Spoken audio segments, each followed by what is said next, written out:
Good morning. Today I'd like to talk to you about preventable healthcare. When we think about the term preventable healthcare, we only think of small, generic ideas such as washing our hands or getting the flu shot. However, the reality is that preventable healthcare, while it may sound like something we only see in the latest blockbuster flick or on a TV show, but the truth is we are now living in the future of preventable healthcare. We now have the ability to check embryos and fetuses for genetic and preventable diseases. This can have a major impact on our future shape of healthcare. When removing genetic and preventable diseases, we remove long-term healthcare concerns and we lessen the burden on medical providers, families, and hospitals.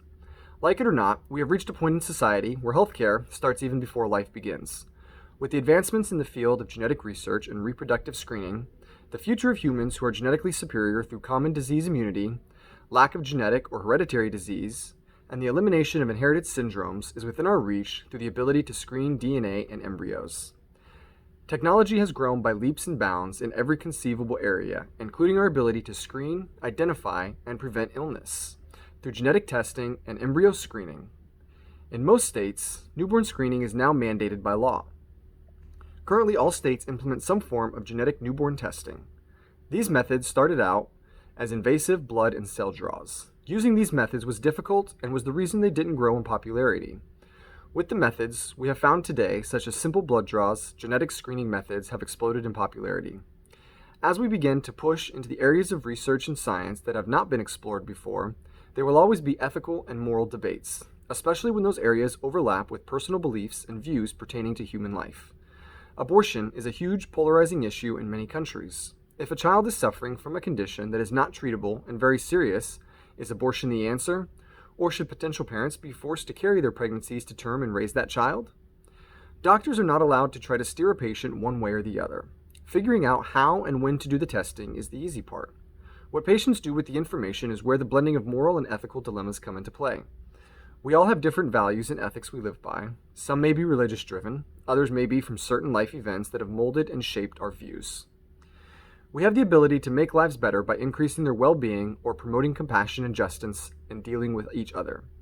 Cloning as a form of assisted reproduction could, so the argument goes, help otherwise childless couples and individuals to have children. Spouses may wish to clone an infant that they have just lost.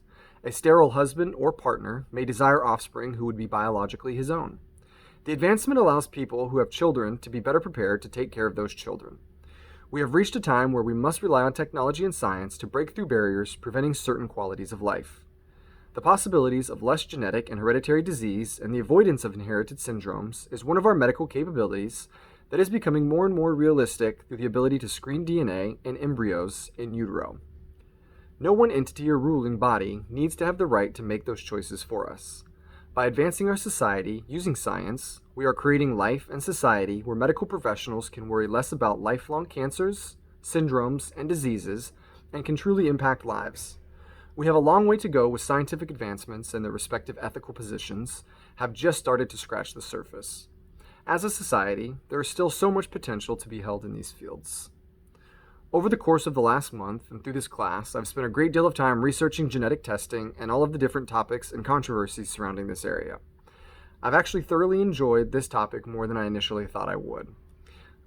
Through the process did seem exhausting at first. Breaking it down into small groups throughout the 8-week course definitely helped break it into manageable bite-sized pieces.